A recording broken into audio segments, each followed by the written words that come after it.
We are aware that the national state of the disaster will be lapsing on the 17th of July unless it is extended on a month-to-month basis. But if the declaration is not extended, then the disaster will be managed in terms of Section 21B of the Disaster Management Act.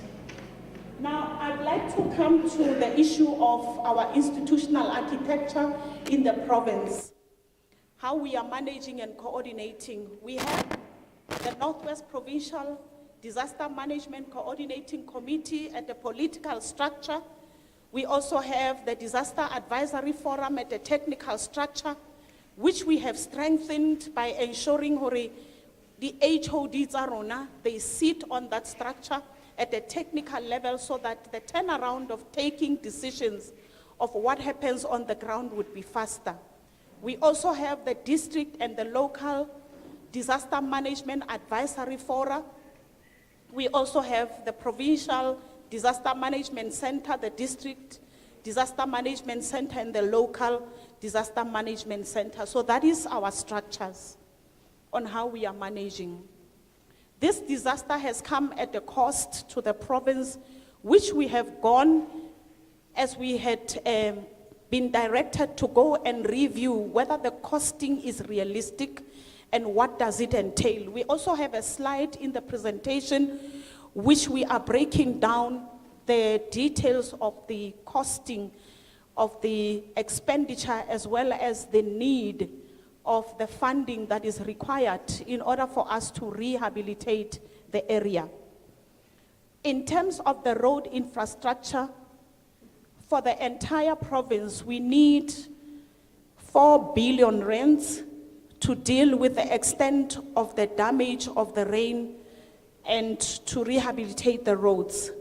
On the housing infrastructure, our need is 102 million in order for us to repair the damaged houses.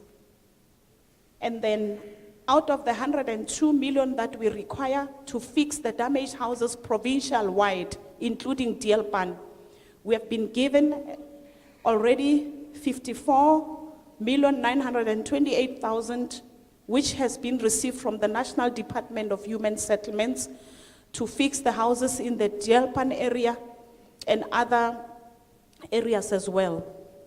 For agriculture, the damage was costed at around 31,074,300 for the support of livestock and crop imaging, as well as subsistence farmers, which in total are about 303 that have been identified. For Tswaying, the local municipality has provided and submitted a business plan with a need that indicates 91,146,704 that is required for internal roads, stormwater, water and sanitation in the Dielpan area. All the departments and all the sectors, they have been mobilized and employed to reprioritize and repurpose their budget and to ensure that this is gazetted. Now, when we go to the impact of the floods, under point 6, the impact of the flood in the slides, it will be slide 15. We apologize because the slides should have been numbered. Dielpan is actually situated in portion 3 of Farm Dielpan 106 IQ in Tswaying local municipality. It is susceptible to flooding and it is on a wetland. There are approximately 800 households that are affected out of the 1,083 households and about 4,506 people that have been affected by these floods. Bokhosi ba rona have submitted information of about 242 households which would require relocation, which means it would not be the entire area that would relocate, but those that are severely affected, that are sitting on the actual point of the floodplain. The village was inaccessible ho ne ho sa tsenege mo Deelpan due to the mud and the dirt roads. The livestock drowned and crops were washed away. There was polluted water due to the overflowing pit latrines and stagnant water, which was caused by E. coli and high nitrate in the water. The households reported that their properties were damaged, and there was also a loss of personal belongings. On point 7, which is on the impact of flooding in other areas, we are looking at the areas Metse e mabapi le Deelpan, which had also been affected by the floods. We're talking about Brooksby, Kalpan, Lombatslachte, and Lomanyaneng area within the Ngaka Modiri Molema district, as the Honorable Executive Mayor had already indicated. In Brooksby, it was about 157 households which were affected. 697 people were affected. 6 houses were partially destroyed, and 8 houses were totally destroyed. There were roads which were damaged. High mast and Apollo lights were also damaged by the rains. In terms of the intervention, the municipality responded and conducted assessments in the areas of Brooksby, Kalpan, Lombatslachte, and the Department of Kokta through the Disaster Management Center mobilized the sector departments to respond. The Department of Social Development provided humanitarian relief and psycho-social support. SASSA provided also the support that was required.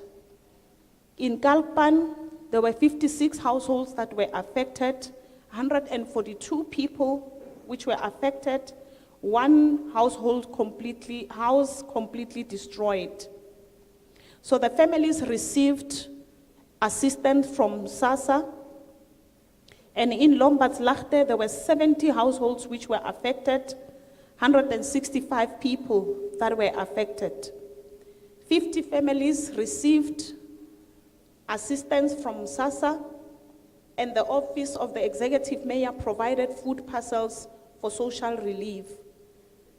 In Lomanyaneng, 14 households were affected environmentally, which are located in an environmentally sensitive.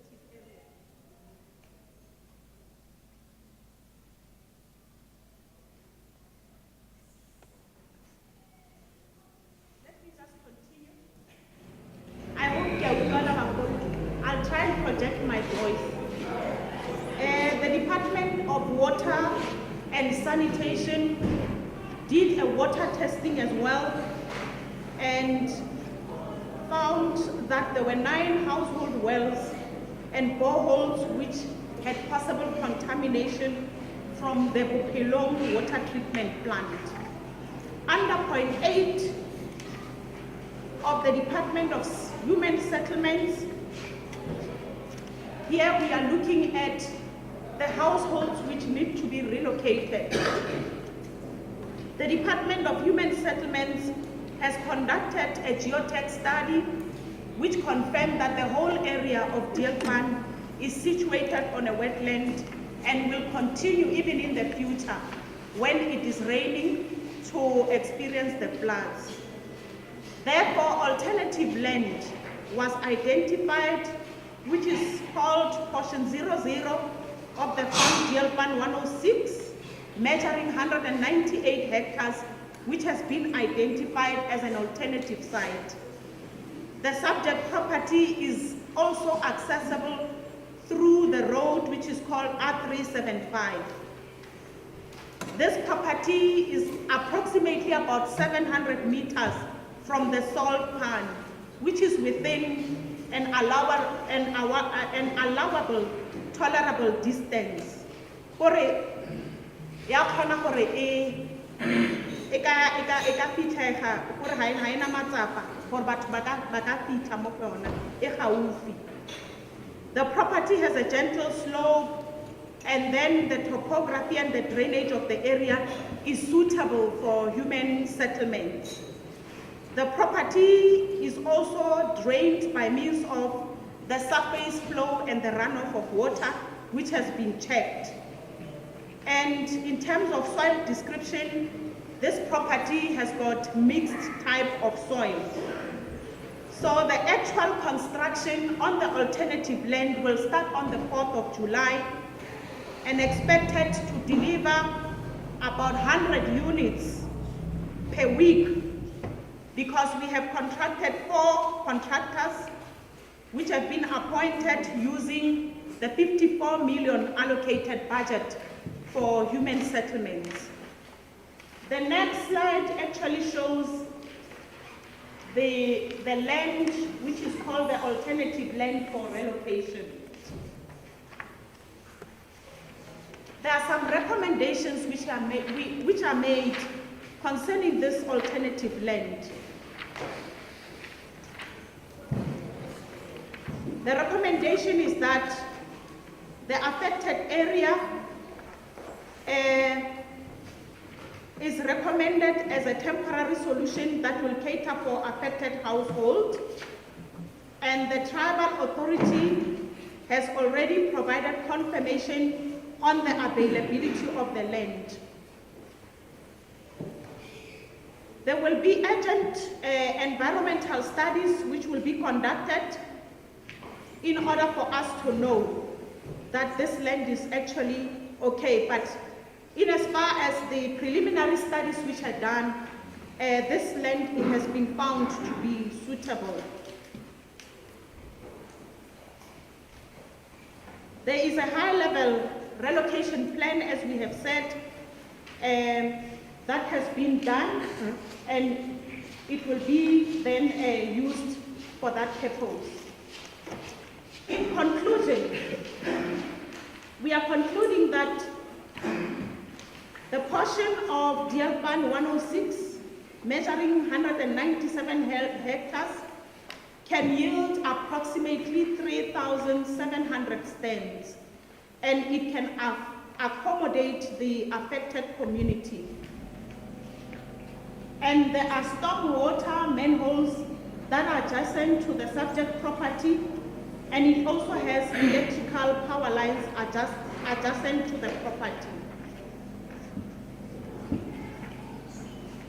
Now, concerning the Deelpan area itself, on number 11, the Department of Water and Sanitation has conducted a study on the causes of the flooding in Deelpan village.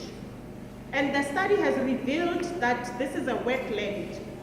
It has a very high water table, which explains why the water did not drain after the rain, even after 6 months.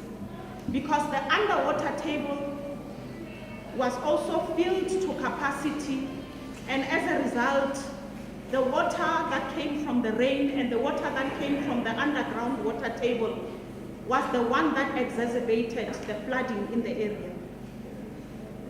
And because of that, it would mean that when we talk about the entire area of the Deelpan, we are talking about an ecological wetland.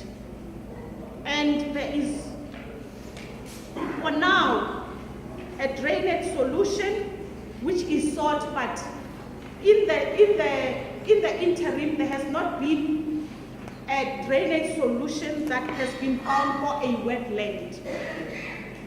Although there is a report which we would be looking at, which has indicated that there might be a solution.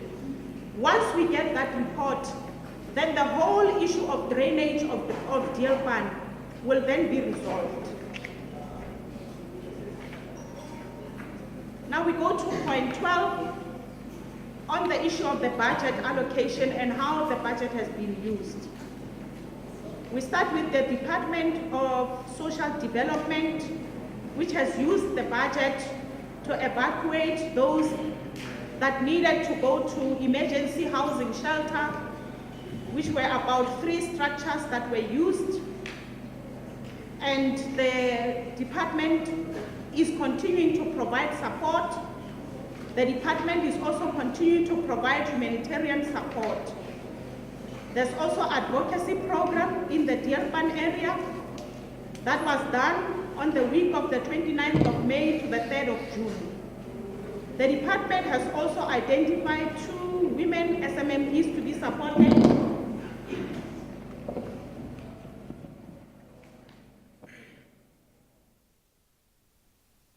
The department is also receiving and updating the register for donations from the Gift of Givers, Red Cross, etc. The total budget spent by the Department of Social Development is 649,880 for humanitarian relief from operational and expenditure budget. SASSA has assessed and registered qualifying beneficiaries to the total of 570 in terms of vouchers that were issued. Under point 12, in terms of the Department of Public Works, the interventions have been staggered in terms of short-term, medium-term, and long-term. In the short term, there is the blading of the Vetban Road, which will happen between and has started from the month of May to July. The installation of access ramps at the flooded primary schools, which started from May and will end in July. The cleaning of culverts to ease the flow of stormwater, which started in May and will end in July. The issue of supply of drinking water, which started in May and will end in July. And the outsourcing of the project on the road D1067 for proper regraveling, which is a 4-month project. For the medium term, the department will continue providing assistance to the entire Tswaying local municipality with the following activities, which include pothole patching, clearing of illegal dumping and landfill, assistance with road maintenance material, and assistance with road maintenance plant of major and minor equipment such as your graders, your TLV, your tar cutters for the potholes. We continue with public works. In the long term, the intervention will include the implementation of the multi-year road infrastructure projects in and around Tswaying local municipality, and some of them are special maintenance of road P52/1 from Geesdorp to Delareyville, special maintenance road of the road from Ottosdal to Hartbeesfontein, which is approximately 16 kilometers, as well as maintenance of the road between Ottosdal and Delareyville.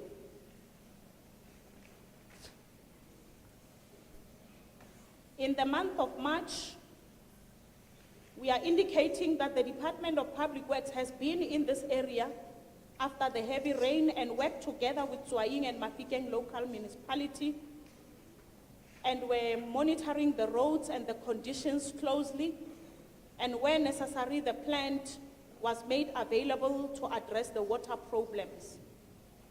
In April, the Public Works Zira service delivery point sent a brand new tanker to fill the 11 JoJo tanks with drinkable water to the community of Dearpan.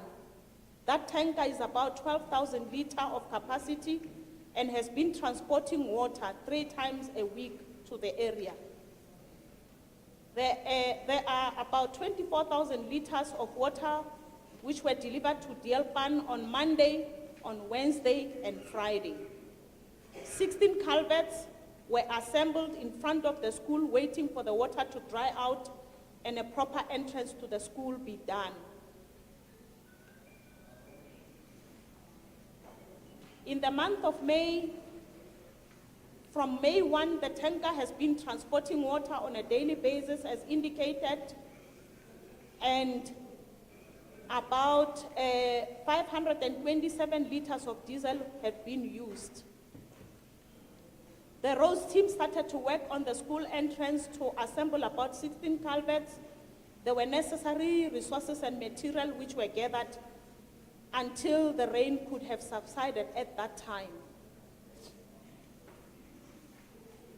So I'll go to the latest to say, as at the 22nd of June, the Department of Public Works, Tswaying Service Delivery Point, has bladed a road in Dielpan village to a borrow pit of about 1.2 kilometers at the back of the pen, and also did a spot regraveling on all the internal roads which are linked to the provincial roads.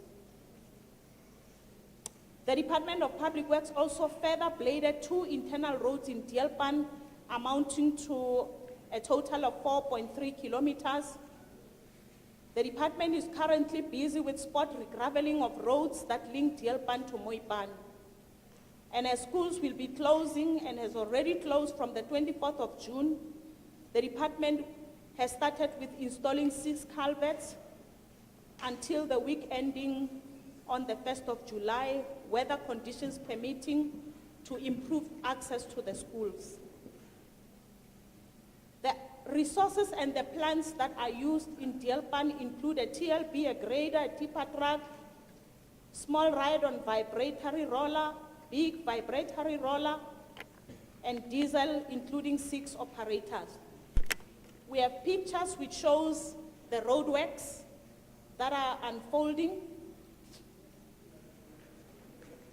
We then go to the report by the Department of DDECT.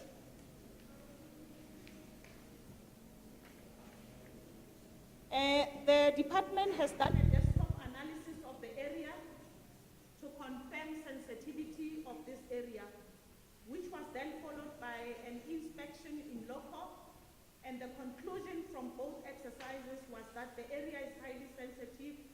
It falls within a cluster of wetlands and depressions which were confirmed in and around the Dielpan area, and this makes it a CBA1 critical biodiversity area. And for the long-term intervention, the environmental team is advising that at least 3 sites should be identified for construction of permanent structures, and the Department of Human Settlements must appoint an environmental specialist to conduct an impact assessment as well as a geohydrological study of the area and the assessment of the impact of the business, which is completed. For now, the geotech study has been done, which has confirmed the conditions of the area. It was done by the Department of Human Settlements. Also, the Department of Water and Sanitation has conducted a geohydrological study of the topography of the area and the drainage, confirming that this is a wetland and that Dielpan is situated in the deep of the floodplain. And that is why it becomes like this when it rains. Continuing with the Department of Tourism, Department of Economic Development, Environment, Conservation and Tourism. They have done an activity plan which shows under the short-term interventions, there will be support to the SMMEs of the area to the tune of 2 million. They've done an assessment, and already the work to procure has started in order to unlock the local economy of the area. They have also done an environmental sensitivity assessment, as we have said, and they have shared the report with us as the stakeholders. They have, under the long-term interventions, an activity on the protection of the ecosystem, and they will use the operational budget, and they've appointed a consultant to develop the wetland inventory for the entire province, not only for Dielpan, because this will assist us with future decision-making on development. They are conducting awareness and utilizing the operational budget and have started with community workshops. The Department of Agriculture and Rural Development, DART, has provided humanitarian assistance to displaced community members. DART has also requested funds to the tune of 31,074,000 from national in order to compensate the communal and smallholder farmers who have lost their livestock and crops during the floods. These funds will be used also to repair agricultural infrastructure and the rehabilitation of the damaged soils. The veterinary unit has also provided vaccination to more than 600 cattle against waterborne disease such as heart butter and other diseases. DART engineers and disaster officials will have met on the 29th to quantify the rehabilitation of the soil.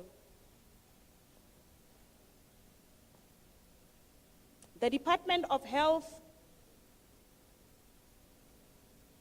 has deployed a mobile clinic which is deployed on a daily basis except where there is unavailability of mobile vehicles. There's assistance given to pregnant women.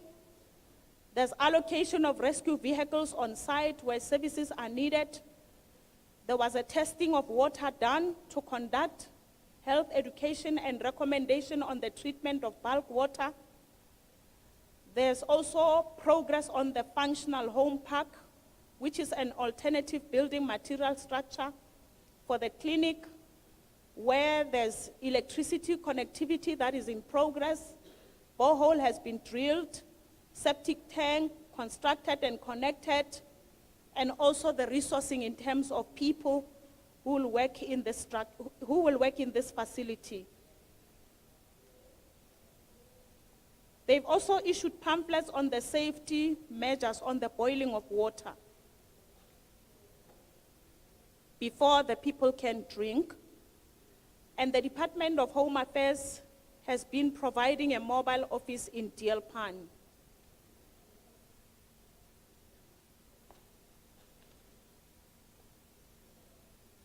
The Department of COCTA has established a committee which assesses and analyzes MIG expenditure for possible reprioritization to address the flood damages across the province. As COCTA, we have submitted through the Provincial Disaster Management Center budgets which are required to the tune of 91 million, 1.8 million, 31 million for further assistance. I think these figures here will be indicated in the last slide where we show what the money is required for, and the breakdown is clarified in the last slide. The Provincial COCTA, through the PDMC, has requested the department, the DHA, Director General, to waive payment for reissuing of flood damage ID documents. And we have also implored provincial departments to strengthen their disaster management capability, which process has started to unfold as we are working together with the Office of the Premier on this one, and we have registered progress in that regard. GIS is doing communication work through the radio, the TV, the newspapers, and the social media.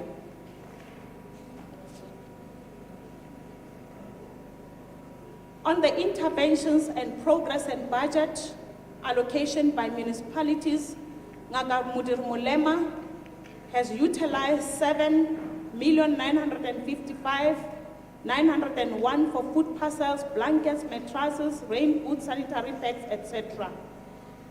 The district has provided 11 water tanks which have been strategically positioned to provide water to the community. The water reticulation system is also functional, and water is also drawn from Deelpan to support Vetpan village. 2 honeysuckers are also in the area to empty the overflowing pit latrines. In terms of Tuaying has utilized 288,382.65 for humanitarian relief. And they've submitted a business plan which they have shared with Provincial Treasury. Mafikeng local municipality has submitted a business plan for 1.8 million, for which the request for emergency housing structures has then been redirected to the Department of Human Settlement and is covered.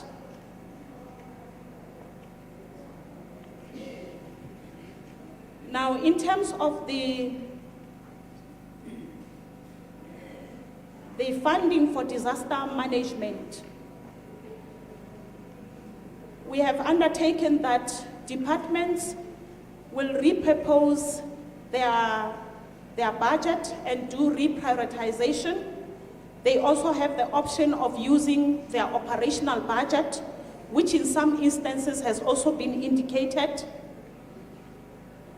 And they will also obtain grants from the national departments, and they will also apply for the Municipal Disaster Relief Fund through the National Copter.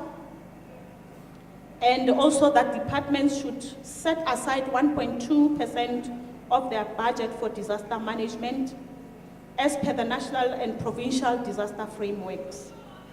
We have identified a number of challenges which indicate that this area will continue to experience extreme severe weather patterns due to the effects of the climate change, and that relocation of community to higher ground is recommended, but not the entire community, only those households which are affected. Improper land use practice has also been identified, and that we have also noted that departments have not in the past factored in disaster management in their APPs, including the municipalities in terms of their SDBs. There's been lack of maintenance of public and municipal infrastructure, such as the clearing of culverts before the rainy season starts.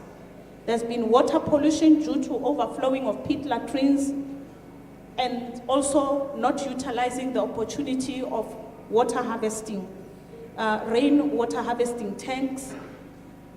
There's also some households that are much bigger than the RDP houses, and have also indicated the option of being recompensated for that, for which social facilitation must be engaged upon to resolve the matter.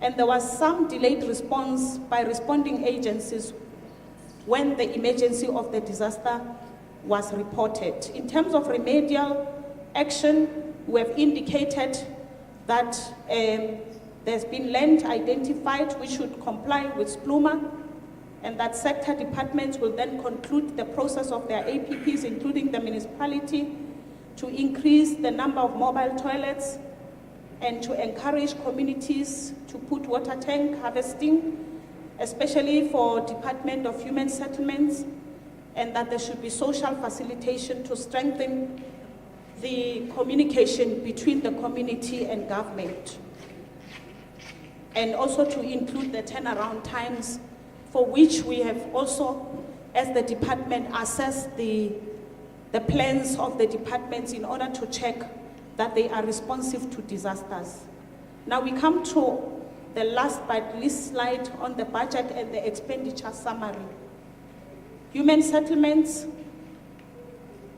will incur expenditure, but in terms of the budget, their budget that has been allocated is 54,928,000, and the category of services for that budget is emergency housing. And for now, they will be utilizing the 54 million, but the shortfall will then be 49 million, which will be to repair partially damaged houses in the entire area of the Northwest Province, not only in Dielpan. And for public works and roads, the expenditure that is required is 76 million, and the shortfall is 4 billion, as we have indicated. It will be for road infrastructure required across the entire province. For agriculture and rural development, the expenditure which is required, the expenditure is 31,074,000, which would be in the category of compensation of farmers who lost their livestock, and the budget will be indicated later. Because the department is currently on the ground doing an assessment on the costs required for soil rehabilitation as well. The Department of DDET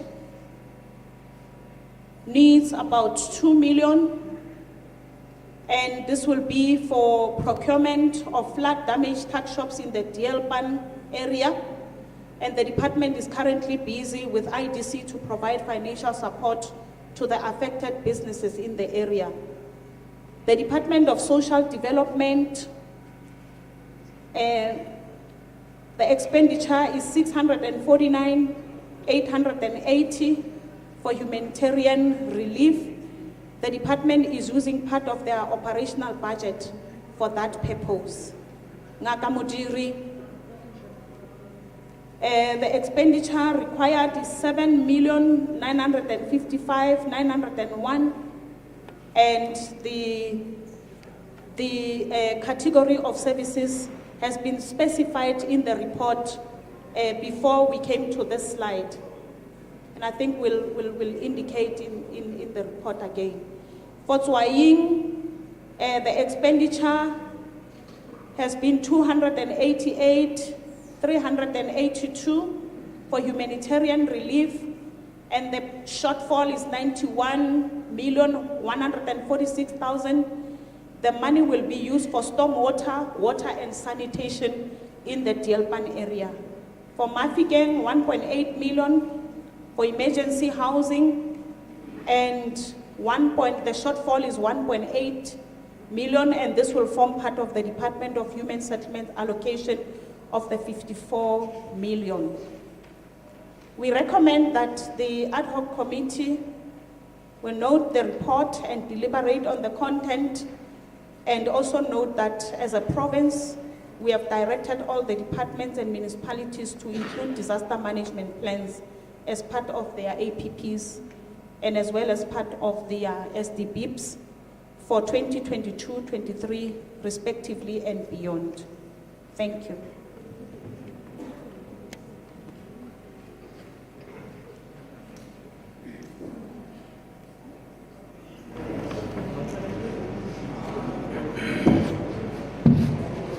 Thank you, Acting HOD. Premier, when we said we are not on a fault-finding mission, we are not saying we are not on a fact. Fact, yes. Once you create a problem and say, Acting HOD, you are making it difficult for the executive, mayor, MEC, and the Queen. Once you say engineers and disaster officials, will be meeting on the 29th, and today is the 30th of June. And then because the 30th, when you get to that line, you say they will have met. Then you don't clarify. Then the other problem, Premier, is when we get it on the slide that, you know, a meeting was planned for the 16th of June. Unfortunately, the members of the committee were not aware that 16th June is a holiday. Then you are making it very difficult for the members to engage. But now let's have members to engage. I'll take the first round, and then from there my colleague will take it over to his logical conclusion. First round, number 1 will be Honorable Zungula. After Honorable Zungula, it will be Honorable McPherson, and then Honorable Yasoma, Honorable Tereko, Honorable Tengwa, Honorable Mente. Honorable Hussein, Honorable Detroit will be the last one. No, the others will come for the second round. Honorable Zumula, sorry, Honorable Hussein. I'm thinking, Honorable Zumula, you are the first one. Thank you.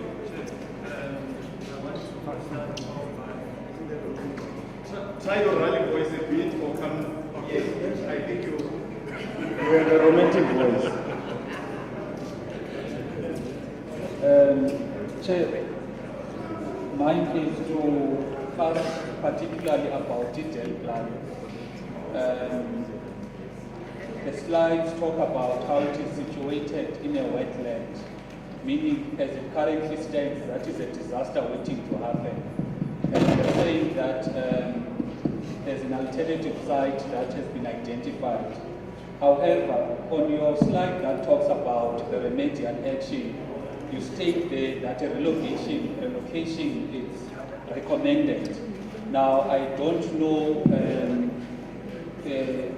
how it's a remedial action, but at the same time it's a recommendation. But what I need to understand if there is a plan for that relocation. When is it? When are the people intended to be relocated? At how much cost? And has there been any community engagement? And lastly, you state there that that particular site that has been identified belongs to the former Republic of Botswana. Who are the current owners? Thank you. Thank you. Honorable Hussein, yeah, the second one. Honorable members, you must note that we will never have another report. There is a report that has been presented as a consolidated one representing the municipality and the entire province. Honorable Hussein. Chair, thank you very much. My question is related just to understand this impact of the housing and the budget of 102 million that you claim in the document. When I look at the figures, I see, and if I added them correctly, there are 45 houses in total that was completely damaged. And then when I look at how many people are actually homeless, there's about 70 people in total. So what I'm struggling to understand is, where do you come with this 102 million rand from? 49 million you say is to repair partially damaged houses, which I understand. And when you add that up, it comes to about 200,000 rand you're going to spend on each damaged house. That's roughly what the 49 million comes to.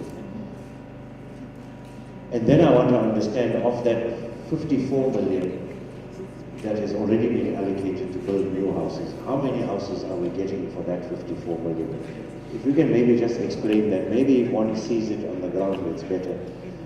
But then finally, I want to understand, if there is, I'm not some soil engineer, but when the soil is loaded with water, is there a way that it can be drained instead of spending 102 million rand? Is there an alternative to this? And have you actually looked at this to prevent future damage or future flooding on the long run? In other words, I'm saying, is there an alternative instead of spending 102 million rand to try and save the village instead of relocating them altogether? Thank you. Thank you. Number 3, it's Honorable Lesoma. Thank you very much, Honorable Co-Chairs and protocol observed, all protocol observed. Chair, let me start by welcoming the presentation and opening remarks made by the Honorable Premier and the Honorable MSc. I just want to clear my mind because there's a slight confusion, but I'm sure I'll be assisted. For me, the confusion is caused by, you've got the numbers, you've got the short term, which is an immediate actions that you have done, you've got the medium one and the long one, and also you've got your targets in terms of phases. And I feel that in the presentation that one is missing. May I humbly suggest, Chair, that a follow-up presentation that will talk to that, because we are doing the oversight. Not only the oversight, also we want to assist, but you can't oversight and monitor things that doesn't have clear targets. That's one. 2, Chair, which I welcome, that the technical, geotech, all that work has been done. And also what is encouraging is that a discussion, it's within reaching the stage where it's going to be finalized in terms of identification of a different land, piece of land, in working with Amahoshi in the area. But the way it's being projected, it's still like there's no work that has been done, but also in between, also you get that. And I think I must appreciate that, but it must be said loud and clear. So that there is no ambiguity and how far has it in terms of completion, in terms of closing that? And what is needed from us if we needed to also to assist as Parliament? The other one, Chair, which I welcome that social development came in, but I understand probably based on other provinces that people are traumatized, counseling and all that. Did we look at that humanitarian one, or we dealt with the issues that in terms of assistance, the hard issues? The other one, Chair, is the TR user that has been spoken to other provinces. And I don't get it here. Whereas here, because probably it's because Northwest is largely rural and all that. The very last one is the government facilities. Your schools, your post stations, have they been affected? If not, we are very happy with that. But the rest, I'll leave it to my colleagues, Chair. Thank you so much. Number 4, Honorable Dureko. Thank you, Chair. Thank you, Honorable. Members, I forgot, I told you that when you're doing it, I might have called your name, but it's still relevant to officially introduce yourself. No, I didn't. My apologies, Chair. Hanif Hussain, member of the committee. Thank you. Xolo mhlali ngaphambili, ngumina wakaleSoma, member of this committee. Thank you so much. Thank you. Thank you, Honorable Co-Chairs. My name is Dikele Didirego. I'm also a member of the committee. Thank you to the Premier and his team. Protocol observed. Chair, I've got 3 questions. The first one is that in those affected municipalities, have a disaster management plan, and how effective is that disaster management plan? And then number 2, prior to the disaster that happened in all these areas, was there a compliance to the SPLUMA? And also, except in Delpan, because the presentation has already indicated that there was no compliance. The reason why I'm asking is that it is known that in the traditional land, the traditional leaders does not support SPLUMA.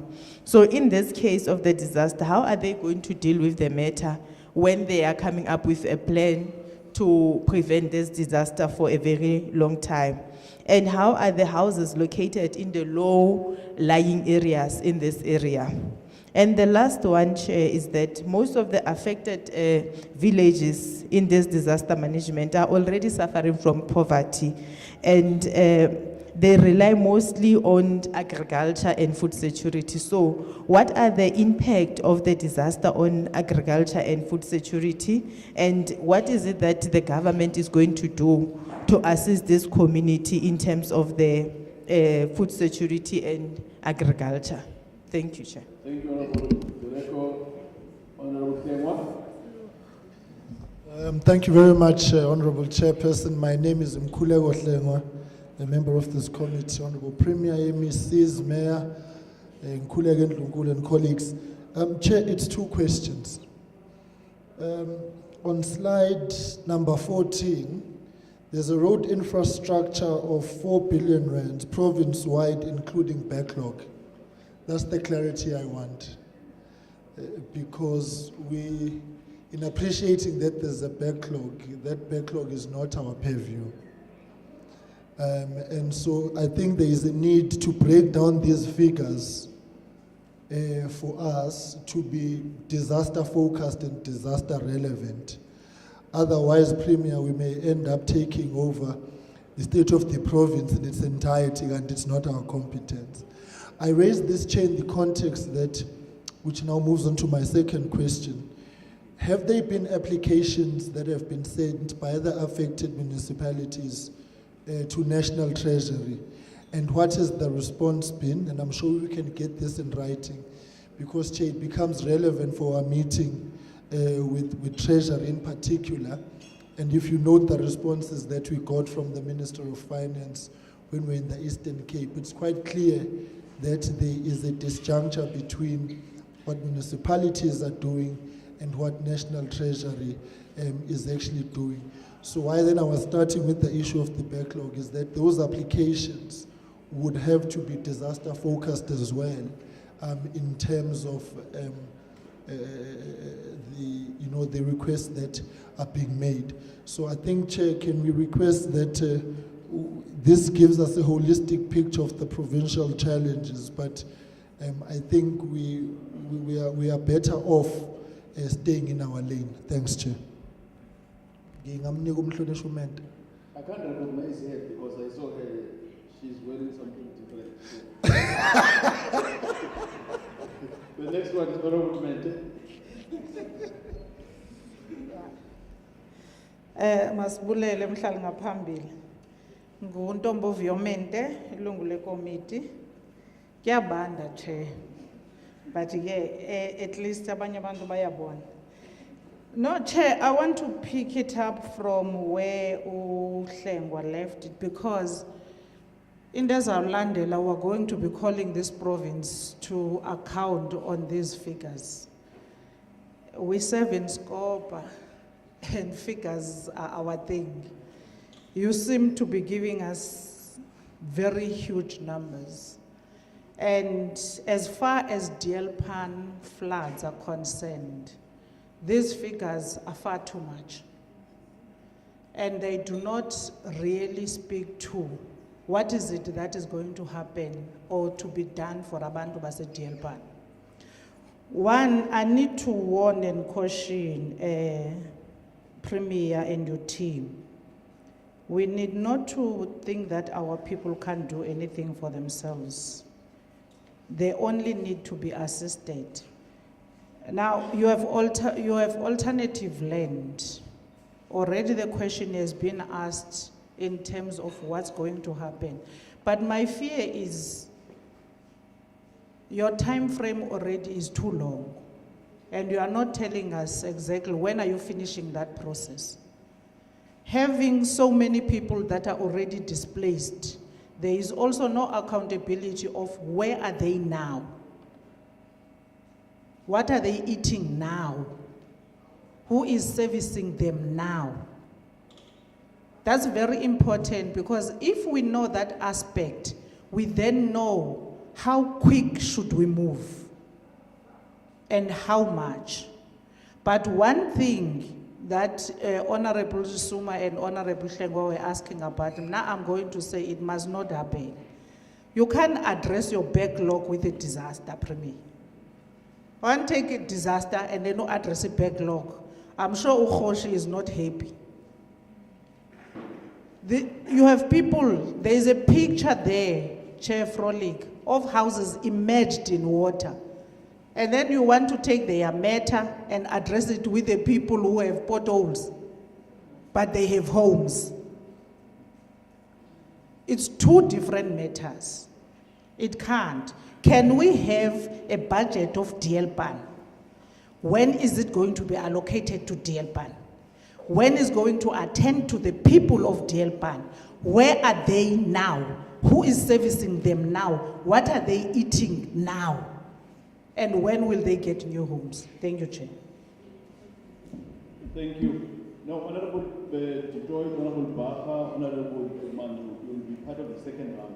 No, Honorable Dutoit, you will join the second round. There were many questions. I'll invite my co-chair, Honorable Provincial, to come and take over and assist in dealing with the Premier, Mayor, and MC responses. Well, thank you very much, Honorable Nyambi.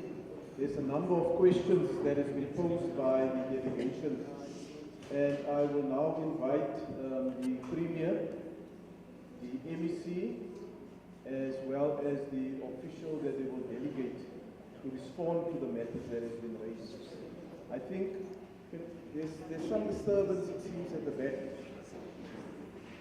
Can we pay attention, please? Can we pay attention? Honorable Premier. Thank you very much. For me, this is a very important interaction. I'm listening and we are learning a lot from some of the questions. This is an example of complexity And generally, complexity does not have easy answers.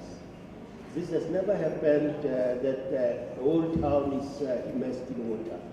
This is the first time that it has happened. We do not have the experience of dealing with this, and we are ready to listen to others as they advise us as to how to deal with the situation. So it's an example of complexity. It's not different from COVID. When it came, we never knew anything about it, and so we'll make plans, we'll succeed, we'll fail. But we are ready to learn from others. Just to give you the history of this area, if you drive around, you'll see that there's Scribe Pan, there's Khalek Pan, there's Moy Pan, there's Vut Pan, there's this Pan. When people were resettled from where they traditionally lived before, those who resettled them put them in the pens. But because of the long drought, no one thought that it was a problem. So the Scribe Pan, Khalek Pan, Moy Pan, Springbok Pan, and Pan. Pan is a pen where during rainy seasons water collects. People are not supposed to be relocated there, but it happened, it's history.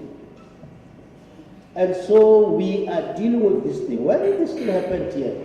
We brought in scientists from all over, from the Department of Water, from what, and said, how do we deal with this thing? Because, like I said, it's a complex thing. Initially, I came here and I looked at the water.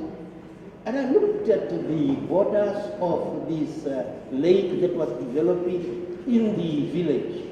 And I could not see water coming from some direction. But the water is moving up. And I just said to these scientists, but what is happening there?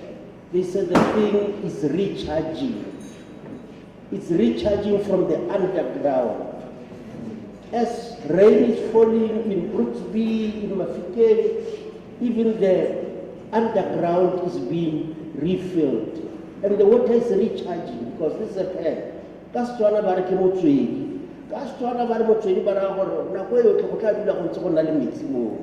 So if you want to drain water from a fountain, I don't know whether there's a science for that.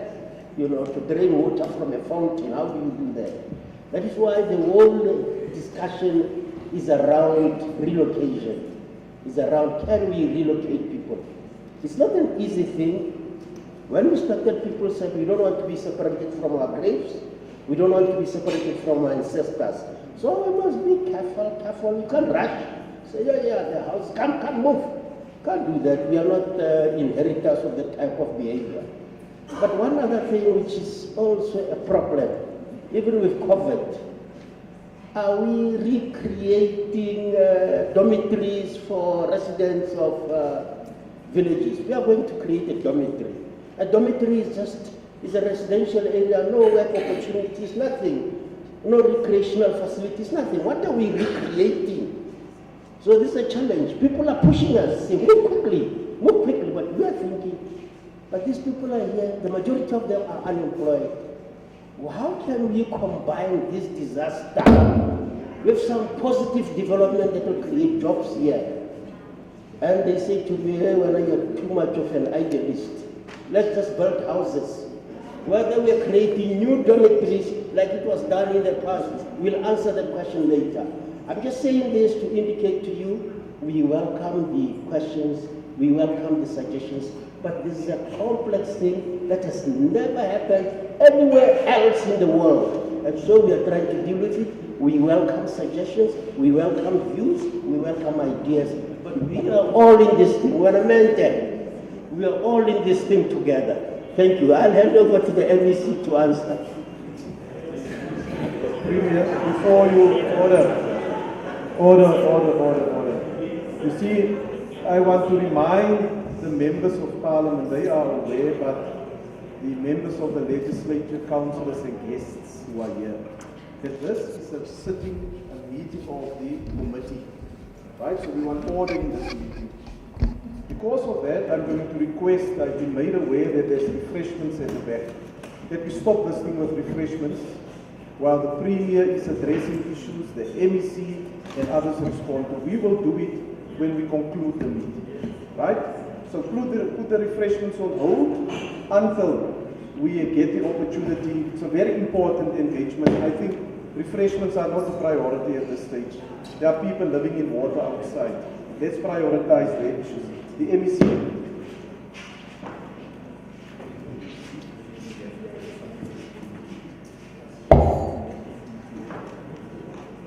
The MEC for Social Development. Thank you very much, honorable members, Coach Premier, my colleague, all protocol observed. Chair, I'm not going to be long. I just want to address the issue that has been raised on the people who, where are they, what are they eating now, and that question. Chair, I must say that, Honorable Chair, that in terms of social relief of distress, as social development, we have been working with the municipalities, the district municipality and the local municipality. Those people have been given food, they are still eating even now, and we have also worked with other stakeholders. For instance, Gift of the Givers came and gave them food, but we're still waiting for the other food that comes from ShopRite. You remember that as social development, we work with different stakeholders. But in terms of psychosocial support, yes, of course, we do understand that it's not only social relief of distress that those communities need. We have social workers who have been on the ground. Even now, they are still there. We had people who were housed in this particular area at that site, and the others were taken to a hall on the church, and the other community members were taken to our shelter. We were able to separate them. We separated those ones who were having kids from the other ones. So some of them went back home. But when they went back home, our social workers are still with them. They are visiting them for psychosocial support. In actual fact, our social workers are even monitoring whether where they went back to, is it okay for them to stay in those houses. So that is the report that I can give now. But psychosocial support is being given to all of them, those who were affected, and I can confirm now that even food, not only food and blankets, but in the slides there, we also have where it is said, it is that the municipality was able to give them food. But we're also working with the Department of Agriculture because they are assisting us in terms of food. Thank you very much, Honorable Chair.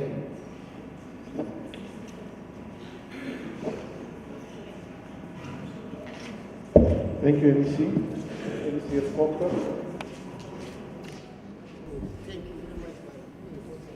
Okay, no, thanks very much, Honorable Chair.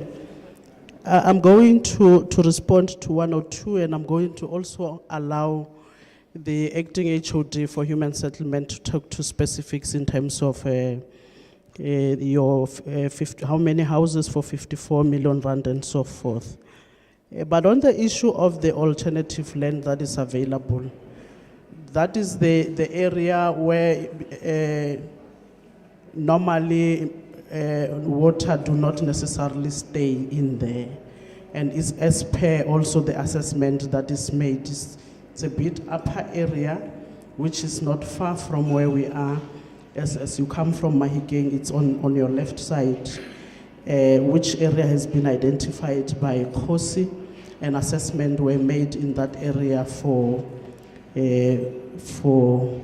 some kind of a relocation to that area, specifically for those who are in the areas that are not suitable, that within the village.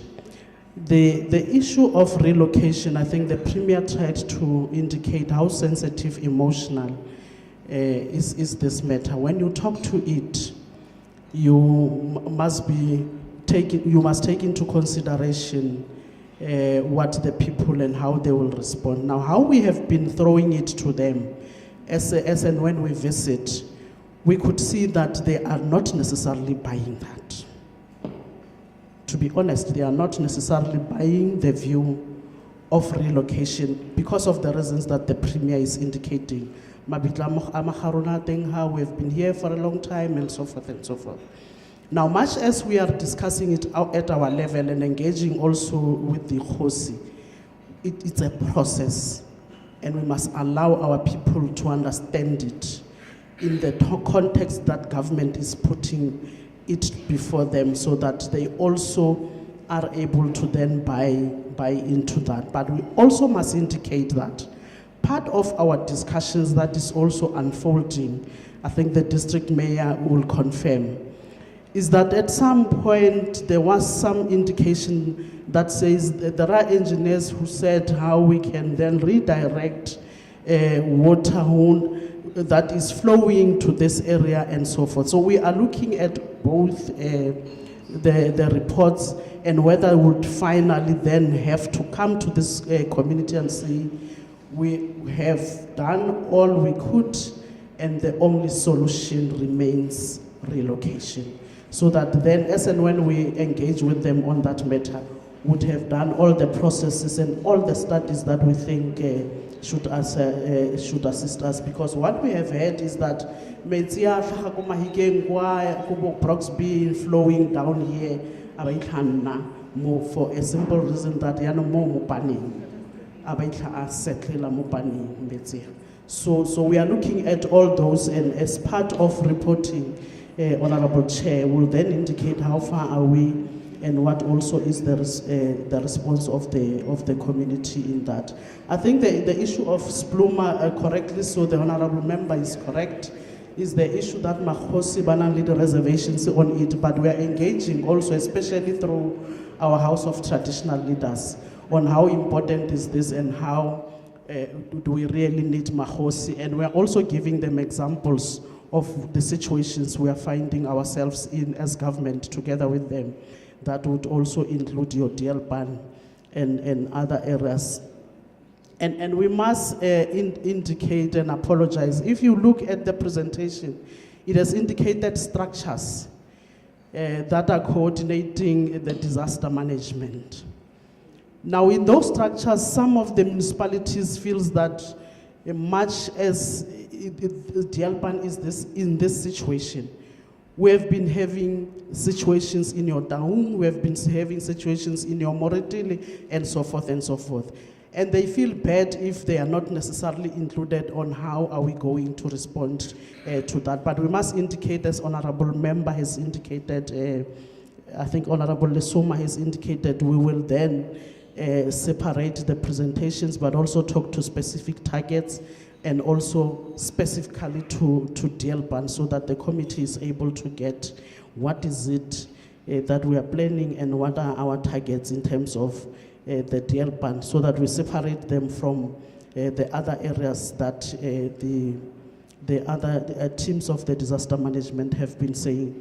Because when we don't necessarily talk about them and put them in the plans, they think that government is not caring of their areas, and therefore becomes also a problem moving forward. I think I will therefore then give to, I think Honorable Muilwa spoke to where they are and so forth. After water subsided, most of them decided to go back home. Remember, they've got belongings in there, and they went home. But how they have been fed is how Honorable Member Muilwa has been indicating. At the main, agriculture has got Khoragana Baibizang Center. There's Khora Center there where many of your agriculture is happening, and there will then be supply of your vegetables and so forth, even including meat, because it also deals with the chickens and so forth. So to a large extent, there's been those kind of supplies, as Honorable Member Muilwa have indicated. I will then give the indication in terms of the plans. I think the report does indicate that municipalities did submit at your level of provincial treasury, which then provincial treasury should look at the plans and then those plans be submitted at the level of your national treasury, which we will ensure that then as part of what we'll be resubmitting as a follow-up presentation, we'll then have to include separately plans of those municipalities. I don't know, Honorable Melefe, whether you would want to come in before we give to the technical team to then respond to other issues. I think, I don't know if we have anybody from Public Works? Public Works who will then talk to why is it that we want to address backlog on Dielpan disaster. MEC, let's give to the... Thank you very much. Oh, respond before we go to the officials. No, thank you very much to the co-chairs, honorable members, Bahaitsu. Let me start with the first one, which is close to my heart. Is the question of relocation. My position as the executive mayor on this one has been consistent, and this is my position. One, when we talk about the relocation, we must first understand this area together with the neighboring areas. One, all these are farm areas, as the Premier outlined. They are lowest lying villages called pens, like the Premier explained. So the problem you have at Dielpan, you have at Lombatslachte, you have at Makouspan, you have it at Moipan, you have it at Vetpan. Now one, the people of Dielpan are not for relocation. They have made it categorically clear that they are not willing to relocate. Number two, the people of Dielpan acknowledge the fact that there are houses that are in the most endangered areas. Which houses are the houses we are agreeing they may have to be relocated? I'll tell you what, if we are to relocate Dielpan, we may as well relocate 4 plus 5 other villages because the situation is similar. Now, my submission humbly to the leadership is that as the executive mayor, I don't particularly, and this is not about me, but I'm just adding my view, I don't particularly support recreation or creation of new settlements. Because if we create new settlements, it means new water infrastructure, new road infrastructure, electrical, and. Our experience in South Africa is that if we are to relocate a certain number and create a new settlement, people take the houses but retain the old arrangement, and when the disaster strikes, we are back at square one. That's experience. In our discussion with the engineers here, in the meeting we have and the assessment they conducted, and we insisted they must give the report, which they said they sent to the MEC. We will follow up on this report as the district. They said to us, and the people of Dielpan said the same, that of course rain falls, but rain falling in Dielpan is not the main problem. The larger part of the water that is a problem at Dielpan is water flowing from other high-lying areas flowing into Dielpan. And they are saying to us, and these are engineers, we can intercept the water by digging channels and piping them and diverting the water such that it does not enter the village. And the municipal manager has arrived, so he may account for that report. And that is the option in our view we may have to explore, which may be much cheaper and agreeable to the community. Number two, Chair, I want to talk to the slide on interventions, progress and budgets. Because at some point we will have to account to the figures. On the question of figures, under Ngaka Mudiri Mulema were told that Ngaka spent 7,955,000 on food parcels, blankets, mattresses, rain boots, sanitary pads. If we do not clarify this area, it has got reputational problems. So I think we must clarify it here and now. I know as the executive mayor that the largest part of the intervention that came here was our coordination of various departments, number one. Each department contributed. Number two, we coordinated the private sector. Your Coca-Cola, Mabatu Palms, Gift of the Givers, all of them contributed. I also know that we contributed boots. When I received the reports from management that we have spent so much, I have requested that they must break it down so that it is clarified and we can account for it to council. The mayoral committee met on this matter yesterday, and it's a matter subject to investigation. We've also detected that during disaster, some of the officials became naughty and took advantage. So that matter is receiving attention. I just thought when we are summoned in one of the portfolios one day, we must be able to account properly for this one. So I thought, Chair, I must clarify that one. The last one was the question as to whether we have, as municipalities, tendered applications for assistance. In the province disaster, we are coordinated by Coxstar, and all our requirements and all that is coordinated from one pot. Those are the two issues I thought I must clarify. Thank you very much, Chair. No, thank you, Mayor. Thank you for the direct approach. You see, colleagues, we are not here to find fault with everyone and say this is wrong and that is wrong. But we need to be frank and honest on what the real situation is. What we're dealing with is not a municipal disaster.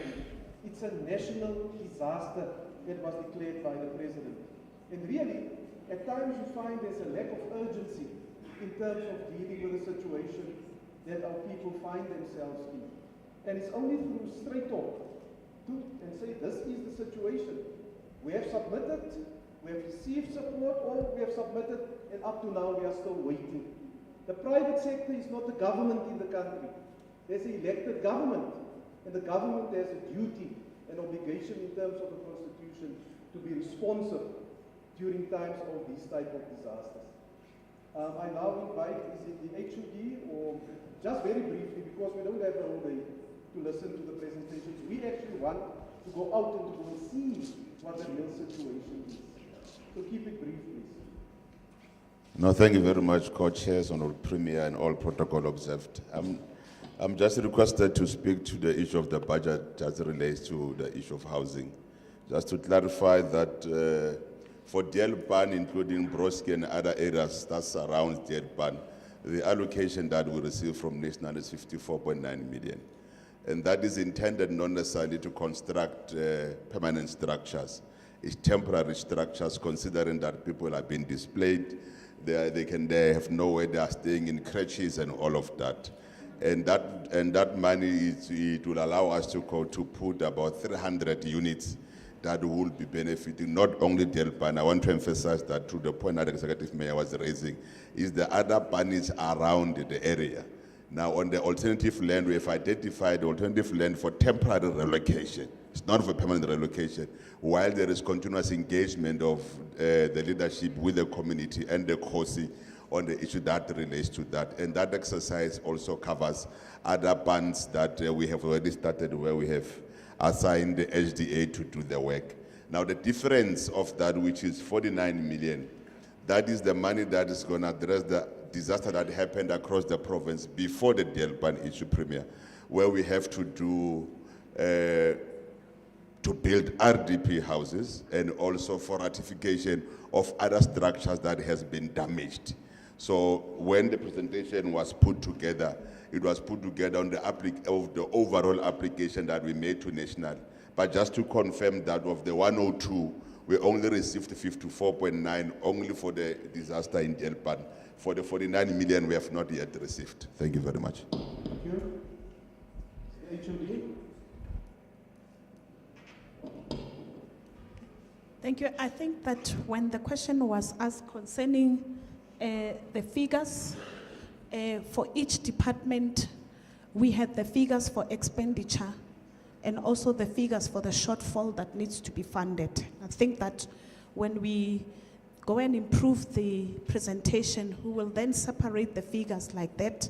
But the slide which we had included just before the last slide was the figures that had already been submitted by the departments.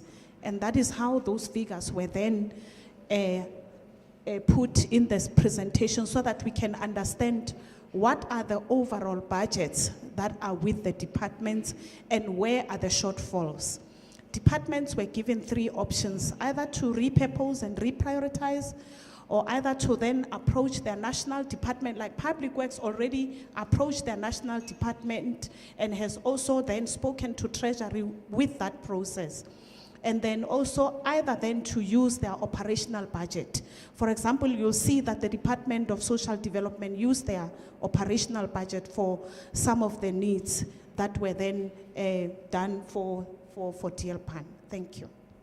Thank you. I'll take a second round of interventions now. And members, please keep also your questions to the point if you have been covered. Or it's very specific information, we can always deal with it. Number 1 is here in front.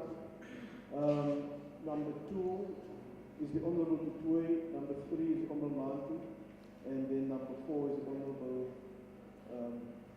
sitting next to you, and there's number 5, the Honorable Claimants. That order, please.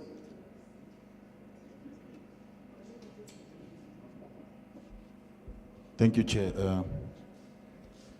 Mine just a follow-up again on the issue. Just introduce yourself, Honorable Member.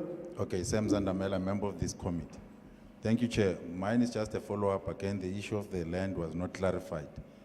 I think there was a question that can there be a clarity with regard to the issue of the land.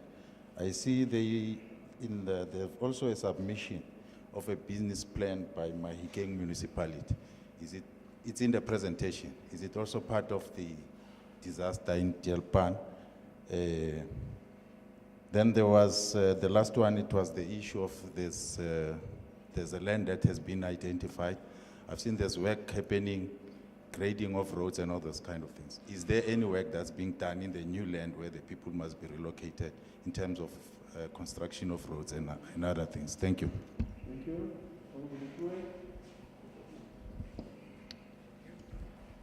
Thank you, Honourable Chair. My name is Fani Retoy. I'm a member of this committee. Chair, I've been partially covered by the previous speakers. The road infrastructure of 4 million, it is historical, and what we found in the other provinces where we did our oversight was that we were approached with large figures that didn't necessarily speak to the immediate disaster. And I think our role and mandate is to focus on the disaster and to focus on the rapid response that's supposed to be given by National Treasury. As indicated by the Minister of Finance, at a later stage, after the rapid response section have been finalized, then we can look at further funds that might be needed in those different provinces. So for us, it's difficult to work with this presentation to ascertain and see what is the actual need here and now to speak to the disaster and what actually happened here. Chair, referring to the presentation, it was mentioned that agricultural damages amounted to 31 million rand. And mention is only made of subsistence farmers and upcoming farmers. I want to know if the provincial government also contacted with and visited commercial farmers to hear if they are in need or were in need of any assistance. If we can be provided with information on that. And then going to the houses, firstly the presentation spoke to 250 houses to the tune of 54.9 million, and then as indicated now, 300 houses to the tune of the same amount, 54.9 million.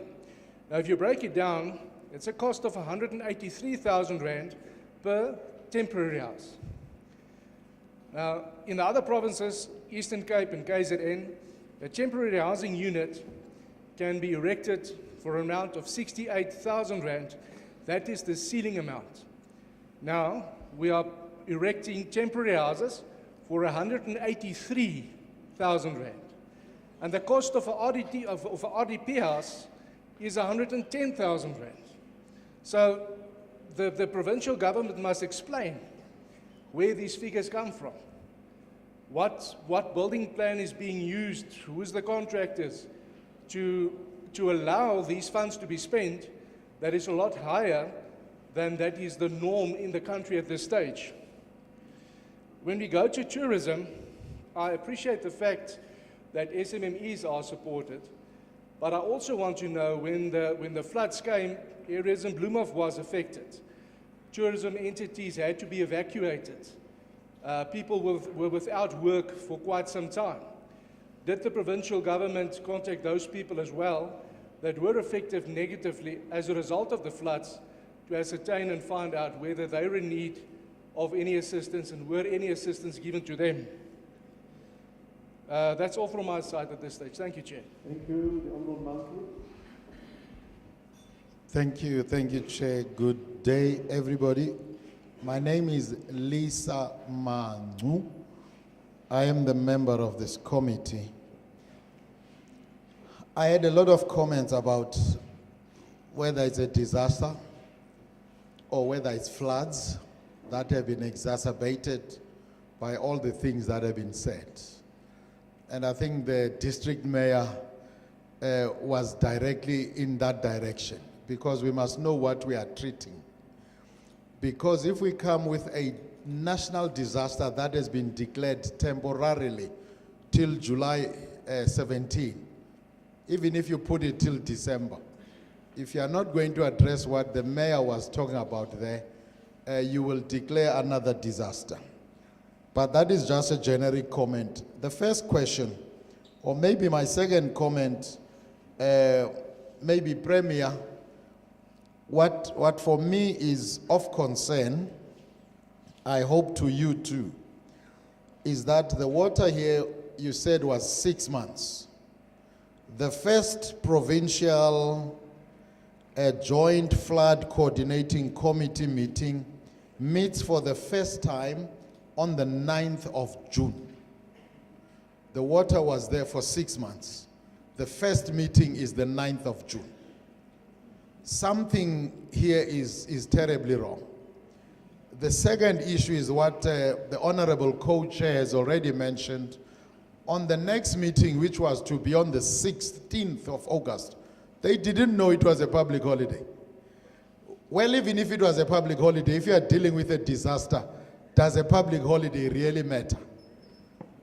Hence, I said that is of concern, Premier, and one hopes that it is of concern to you. If we say people are in water for 6 months, and somebody decides, no, we can't meet, it's a public holiday, some serious questions need to be asked somewhere. Now, 54 million Rand plus was given by housing, and that was accounted for, I think, by the acting HOD, saying they are using that money. The question is, was it your allocated grant money already? Or then that was brought forward? Or is it money that came specifically as a relief to the disaster? That is the first question. Now, the second question, which I think would be directed to particularly the mayor, is that in the past the AG has highlighted that your district municipality has not been transferring the money that are required to be transferred to your local municipalities. In particular, Tswaying, the money didn't come over there. Now, my question is that true? Because it was said by the AG. And secondly, if it is true, would that have been having an impact of Tswaying to be able to respond? Mention was made of honeysuckers that are in the environment now trying to relieve this issue. Now the direct question is, what is difficult for the district municipality to provide temporary facilities for people to relieve themselves where the levels have increased of these particular bathrooms? As maybe that's the right word, I'm not sure, I hope it is. So the other issue that was mentioned in particular was that water samples were taken and tested from 3 points, with results showing only 1 point was safe for human consumption. You said the community was advised to pre-boil and so forth and so forth. What other measures are being put in place to make sure that people are able to access clean water? Chair, thank you very much. I will leave it at that. Thank you, Honorable Khai. Yeah, thank you very much, Honorable Co-Chair, and greetings to the Premier, the MECs, Mayor, District Mtungwa, and all the members of Parliament and Legislature and councillors.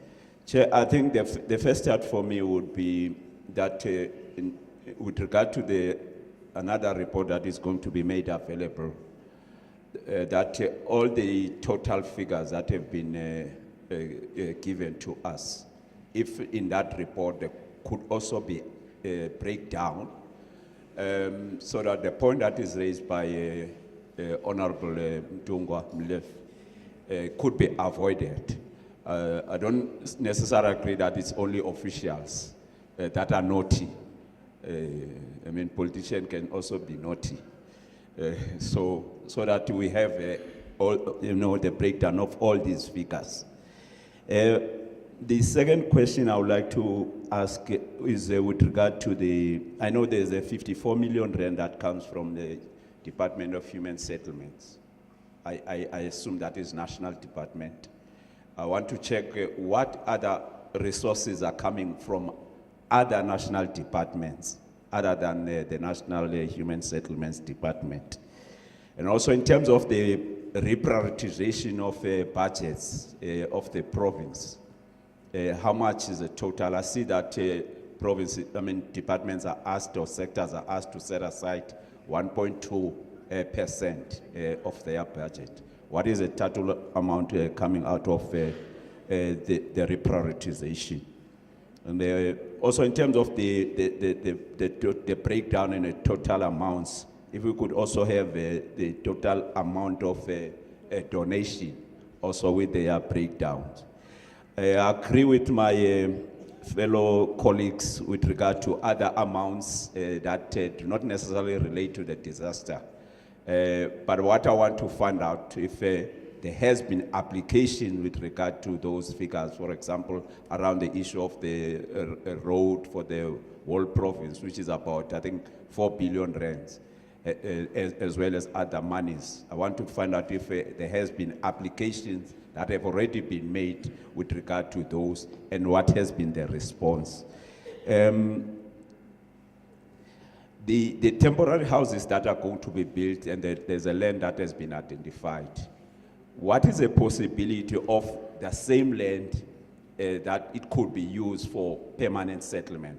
Especially when the mayor is saying that people, and he also supports that people are reluctant to resettle elsewhere. I mean, it's clear that they will be resettled elsewhere if they are TRUs. What is the possibility of having the area that is identified for the TRUs to be made permanent? But also the last point, Chair, is the advice from the engineers, as the mayor is indicating. What is the position of the province and national with regard to that recommendation? Thank you very much. Thank you. And the last intervention. Thank you very much. My name is Ernst Kleinhans. I'm a member of the Provincial Legislature in the Northwest. Thank you, Chair. I just wanted, my question is going to be, or statement and question is going to be focused on something that is maybe historical, like the water issues. The water issues in the area is not here only from the flood. It's been here for some time. And why was this not addressed? And this brings me to the next question. In the municipality, we know about SPLUMA, the Spatial Planning Land Use Management Act that came in 2013. I want to know from the municipality, was this act correctly applied? Did they have a land use or a municipal development framework that is being part of the IDP? Is there a land use scheme that includes this area? And the reason why I ask that, because the flood lines is not only determined now, the flood lines is historically determined. So when you implement legislation correctly, you will know that we cannot have a settlement here and you must make plans already. So now we're actually reacting instead of being proactive. When it comes to the redirection of water, which is a natural source, I think we need to require a report from the engineers, hydrological report from the engineers. As we know, wetlands are usually a natural area and is highly ecological and must be protected. So also the impact on the environment must be seen. It's not easy to redirect water. Anybody with engineering background will know that it's not just a matter of redirecting water. So we will need a report on that. Thank you. Thank you. There's a number of questions that are directed directly to the municipality and then also to COPTA. Honourable Premier.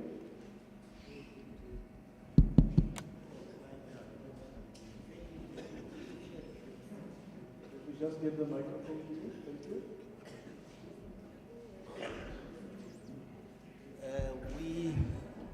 Now I see members of parliament are gone now.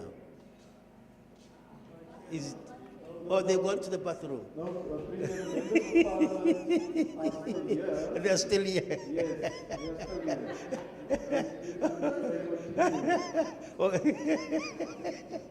All right. Yeah, I wanted to say that the issue of this area is going to be a very instructive experience for us. We have decided to allow for a multiplicity of views. As we hear, the mayor of the district will say, water can be redirected. Honorable Kleinhans will say, water cannot be redirected. So we allow for, we don't say this answer for now is wrong. We listen to all these engineers. We listen to engineers from the Department of Water Affairs. They said it cannot be done. There are some other engineers who are saying something. But at some point, we'll reach finality on the matter. And all these reports from different engineers should not impede the process of responding to the needs of the people. We should quickly respond to the needs of the people, and the final solution should come when all these reports have been compared and contrasted, and we know now that these engineers are the engineers who are pointing in the right direction. I just wanted to say that I have been interacting with Kosi Kholo, and I have been interacting with Kosi. They said even before we move people to the temporary site, we must allow them, please, to interact with the community. So we can hear the impatience that we are not acting, we are not moving, but they said, please, and I did pose the question only today to Kosi. Hey Kosi, Batsamali said, we are planning the meeting for this weekend. And it's not going to be an easy meeting that one meeting will resolve the matter. They may need several meetings before we decide to do that. So I'm just showing you, Honorable Mente, the complexity of this problem. We are quite happy that we are getting honorable clearance. Ek het gedoog jy praat in ons parlement as jy kom praat weer hierso. Ons gee jy mos genoeg tyd daar.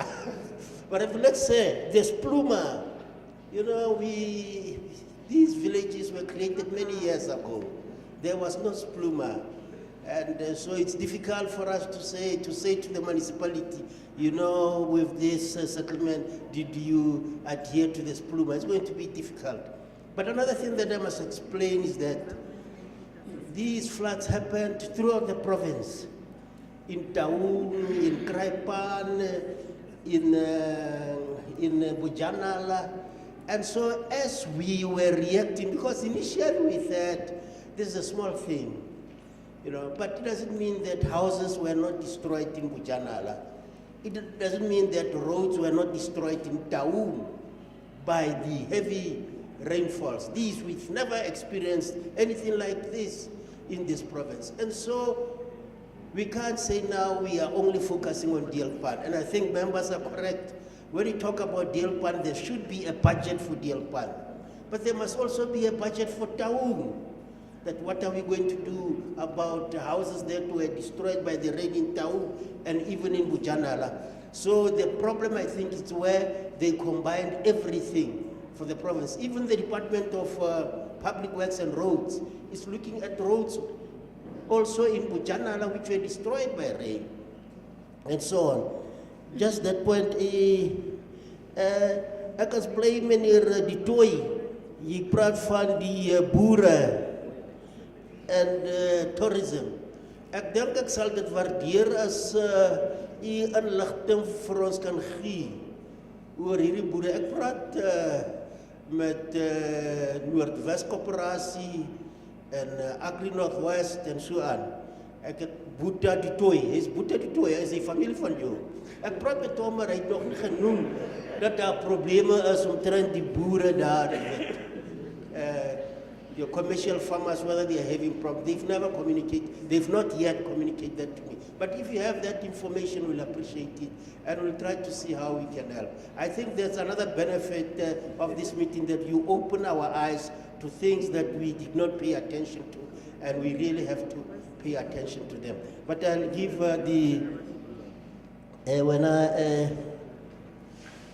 when I see swam kutu penduli minye mibuzo.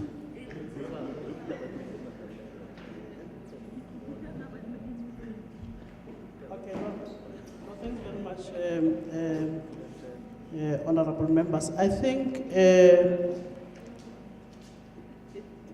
what we must indicate is that it's not only on the 1st of June or whatever that the committee, the Disaster Management Committee started meeting. I think what we will do as part of the submissions, we will also give the information in terms of how the committee have been meeting, because it has long started even since last year, because if you remember, other areas were since affected around your November, December months, and the committee has been meeting bi-weekly in a situation where it was dealing with serious matters and also meeting monthly.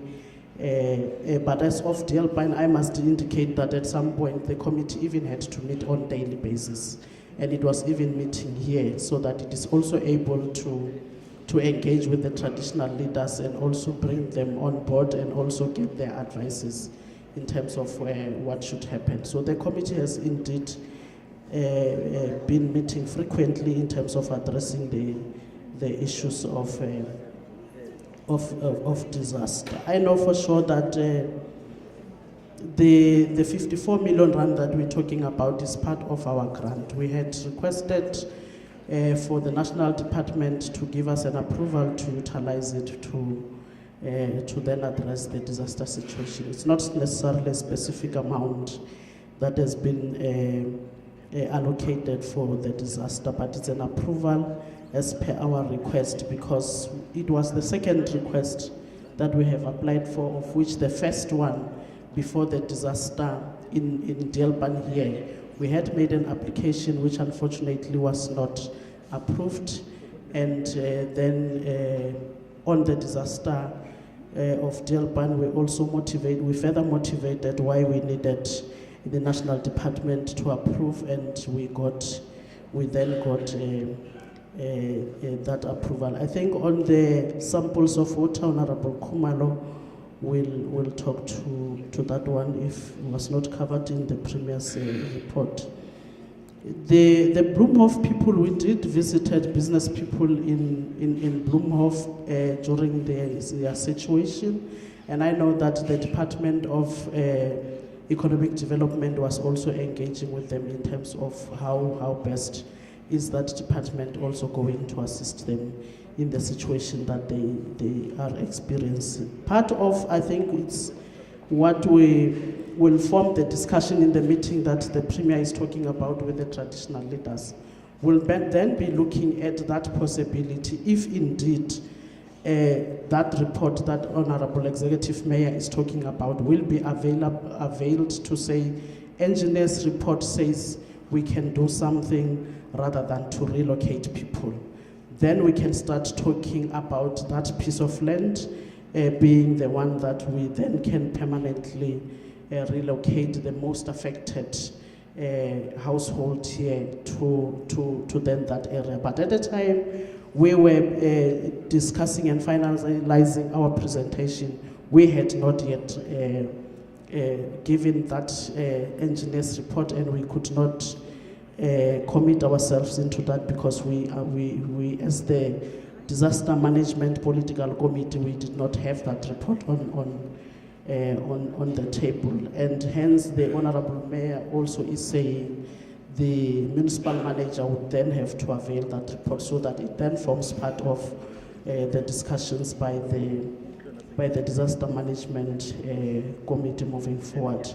I think we note the issue of the breakdown of donations, like Honorable Khumalo have indicated, that beyond this, obviously there's got to be accountability. We'll then have to break down all those donations of other stakeholders that have been assisting us in the situation of Delban as per the request. I think these are the ones that I have noted, and other members will then respond to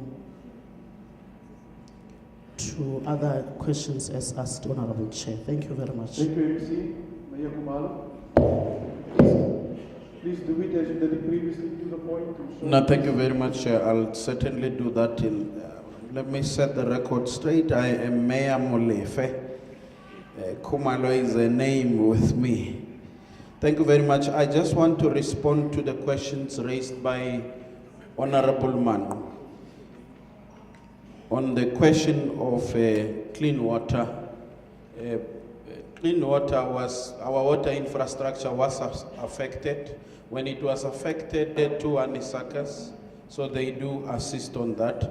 On the question of the Auditor General and the transfers, okay, we are 7 months in office. I wish we had time for me to outline what is Ngaka Mudiri Mulema and what have we inherited, but in summary, I will confirm that 2 of our local municipalities, as we speak, this month have not paid salaries. So, if you transfer, which we do, and we have record that we have been doing, if you transfer that portion of the equitable share meant for service delivery, it doesn't go for service delivery. We don't buy trucks and graders and what have you. It goes to salaries. And that has been the case. It is the case. We still have to bail out these 2 municipalities as we speak. But we have record. We have been transferring. But on top of that, when we came into office, through our intergovernmental forum, we met as mayors and said, let's talk different compared to transferring. And we have agreed to put our transfers together as municipalities and buy equipment through the transversal contract. And that is what we are doing. We did it for this financial year. We are agreeing that in this coming financial year, that is the approach we are taking, because transferring means salaries and no service delivery. Thank you very much. Thank you, Mayor. HOD, is there anything that you would like to add? The acting HOD, settlements? Nothing? Honourable members, there is a number of issues that has not been sufficiently responded to. Those issues have been recorded by the researchers and content advisors, and we will forward that to the Office of the Premier so that we can get the relevant information. Suffice to say that the mandate of this committee is quite clear. It deals with the recent national disaster that has been declared. Now, it's not unique to the Northwest Premier. We also found it in KZN and in Eastern Cape, where there's legacy issues that are simply being added to this. Now, let me tell you the difficulty that we are going to have for National Treasury to release funding. National Treasury will simply say, this incident is not part of the national disaster that occurred. And as a result, you prolong the suffering of the people that are mostly in need now. And that is something that the provinces must pay careful attention to. Tomorrow, we are going to meet with the relevant ministers and deputy ministers of key departments, including human settlements, water and sanitation, public works, and so forth. Now, they are going to reply, I can bet you, they are going to say that the information that they are receiving from the provinces and the municipalities doesn't speak to the national disaster. That is a problem. So we need to clarify these things and clearly separate them. Otherwise, you will make it very, very difficult, even for us as members of parliament, to make certain recommendations. The other matter that we must also be aware of, Premier, is that as we were driving here, we could see that there's huge challenges, especially in terms of your road infrastructure. And flooding and heavy rainfall will exacerbate that situation. Also clearly visible that the local economy has been suffering from a prolonged drought, and that is there. So the flood that came just added to the burdens that are there, and we are not observing. But I must say, Mr. Mayor, that I went to your bathrooms at the back. It is vandalized. It is not maintained. If you look at the building here itself, there's serious maintenance issues that must be attended to. So that as we move along and the government provide, whether it's local, provincial, or national government, we must ensure that we have the necessary maintenance plans in place and to secure the infrastructure that is there. Because we won't be able to continuously replace, repair, because you won't meet the target that is out there with absolutely no facilities such as this that is there. I now invite Honourable Nyambi to just make the concluding remarks, and also in terms of the way forward for the site visits that will take place this afternoon. Thank you very much. Thank you, Co-Chair.